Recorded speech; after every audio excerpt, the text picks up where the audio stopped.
నీ కాలంలో 2 కోట్లు 3 కోట్లు ఇచ్చి సున్నా వేసిన బిడ్డ. ఇవాళ మోడీ గారి ఆయనలో 770 కోట్లు నా సికింద్రాబాద్ రైల్వే స్టేషన్, 400 కోట్ల రూపాయలు కాచిగూడ రైల్వే స్టేషన్, 350 కోట్ల రూపాయలు నాంపల్లి రైల్వే స్టేషన్, కట్టబడ్డ 450 కోట్ల రూపాయల మోడర్న్ రైల్వే స్టేషన్ చర్లపల్లి. ఎన్ని చెప్తాం? ఒకనాడు national highways 11 kilometers per day construction. Today 37 kilometers per day construction. That is Modi today. ఇలా ఇన్ఫ్రాస్ట్రక్చర్ రంగంలో అసలు అద్భుతాలు సాధించినాం. కాబట్టి నేను ఒకటే మీకు ఇలా సండే మేము చాలుకలో పోయేది ఉంది, మీకు ఎట్లయితే 2 గంటలు లేట్ అయిందో పోయేది ఉంది. కాబట్టి నేను కొత్తగా నాకు బాగా పరిచయం అనేది 2 సందర్భాలు.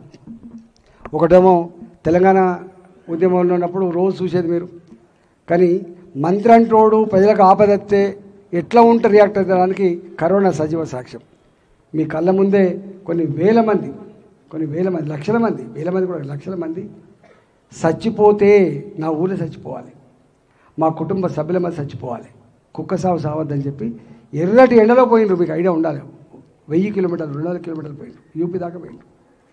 గప్పుడు అన్ని దేశాల అధినేతలు కన్నీళ్ళు పెట్టిండు. మీకు ఐడియా ఉండాలి. బ్రిటన్ ప్రధానమంత్రి అయితే ఓ దేవుడా నా ప్రజలు కాపాడమని కన్నీళ్ళు పెట్టిండు. ఇరాన్ ప్రధానమంత్రి కన్నీళ్ళు పెట్టిండు. కానీ మోడీ అనుకున్నాడు, మాకు చెప్పిన ఒకటే ఒక మాట, భయానికే చచ్చిపోతారు.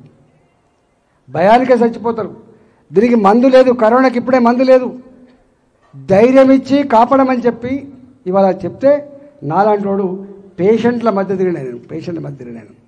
నేను నిత్యం ఈ మొత్తం హైదరాబాద్లో నా ఒక్క కార్ల కానమే ఉండేది. చక్కగా గాంధీ హాస్పిటల్, చక్కగా టిమ్స్ హాస్పిటల్, చక్కగా చెస్ట్ హాస్పిటల్, పేషెంట్లకు ఉన్నంతలో ధైర్యం ఇచ్చి ఆదుకోవాలంటే తపనతో పనిచేసి నేను. ఇవాళ మోడీ గారు పేదోళ్లకు కనీసం అన్నమన్న పెట్టాలని చెప్పి 80 కోట్ల మందికి 5 కిలోల బియ్యం చొప్పున ఇచ్చి పేదవాళ్ళని ఆదుకునే సందర్భం చూసినాం.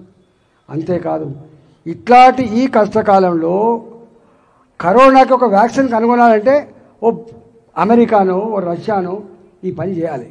కానీ బాజాప్తా ఎంత ధైర్యం చేసిందంటే బాజాప్తా భారత ఖజానా నుంచి డబ్బులు రిలీజ్ చేసి హైదరాబాద్లో ఉన్నటువంటి వ్యాక్సిన్ కంపెనీలకు ఇచ్చి మీరు పెట్టుబడి పెట్టలేరు, సక్సెస్ కాకపోతే మీరు దివాళా తీస్తారని చెప్పి రిస్క్ ఉండదని చెప్పి బాజాప్తా వారే హైదరాబాద్కి వచ్చి మోడీ గారే హైదరాబాద్కి వచ్చి వ్యాక్సిన్ ప్రోటోకాల్స్ అని కూడా పక్కా పెట్టండి మీరు, కానీ వ్యాక్సిన్ రావాలని చెప్పి ఇవాళ వ్యాక్సిన్ తయారు చేసి మనకు 2 డోసులు బూస్టర్ డోసుతో సహా ఇచ్చి ప్రపంచ పేద దేశాలకు వ్యాక్సిన్ పంపించిన దేశం భారతదేశం. వేళ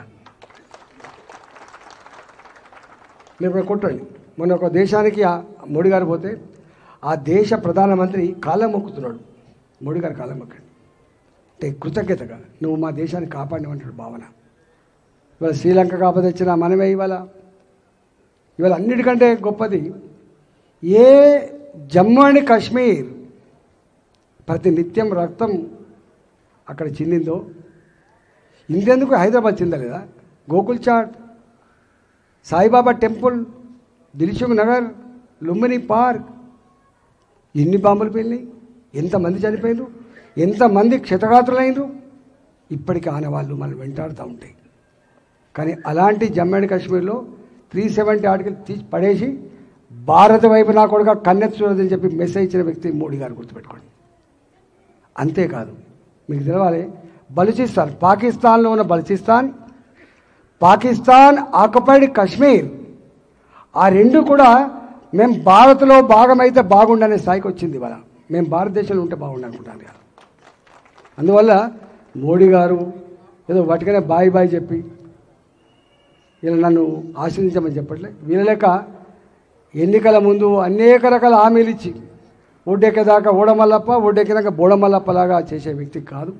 10 ఏళ్ళకే చతికిల పడ్డాడు కేసీఆర్. నేను నంబర్ వన్ అన్నింటిలో నంబర్ 1 అన్నాడు. నేను లేచి ఒకసారి అడిగినా, అరే అన్నింటిలో నంబర్ 1 అంటున్నావు, కొన్నింటిలో నంబర్ 1 ఇంకా వేరే వాటికి ఉన్నాయి తెలుసా అని. నేను తాగుట్లో నంబర్ 1 తెలంగాణకి తెలుసా అని చెప్పిన. నేను పాత ఆర్థిక మంత్రిగా పనిచేసిన 10,700 కోట్లున్న నా ఎక్సైజ్ ఇన్కమ్ తెలంగాణలో 45,000 కోట్లకు పెరిగింది.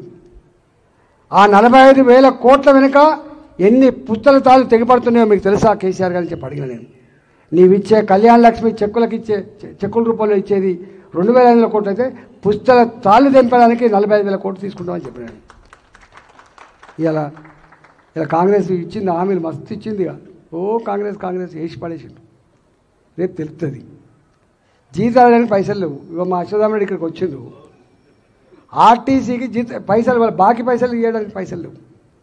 మొత్తుకున్నా నేను. హామీలు ఇచ్చేటప్పుడు సోయి ఉండాలి. సోయి. నువ్వు ఓనరు కాదు. బ్యాంకు మేనేజర్ బ్యాంకులో ఉన్న సంపదకు ఎట్లా ఓనర్ కాదో, రాష్ట్ర ఆర్థిక వ్యవస్థకి ఓనర్ ముఖ్యమంత్రి కాదు, ప్రభుత్వం కాదు, ప్రజలు ఓనర్లు. అందుకని ప్రధానమంత్రి అంటాడు, నేను సేవకుని మాత్రమే అంటాడు తప్ప నేను పాలకుని అని చెప్పి ఎప్పుడు మోడీ గారు అన్నారు. కానీ వీళ్ళు మాత్రం కళ్యాణ లక్ష్మి చెక్ ఇచ్చి మేనమామ అంటాడు కేసీఆర్, పెన్షన్ ఇచ్చి పెద్ద కొడుకు అంటాడు, రైతు బంధు ఇచ్చి రైతుకు బంధువుని అంటాడు ఆయన.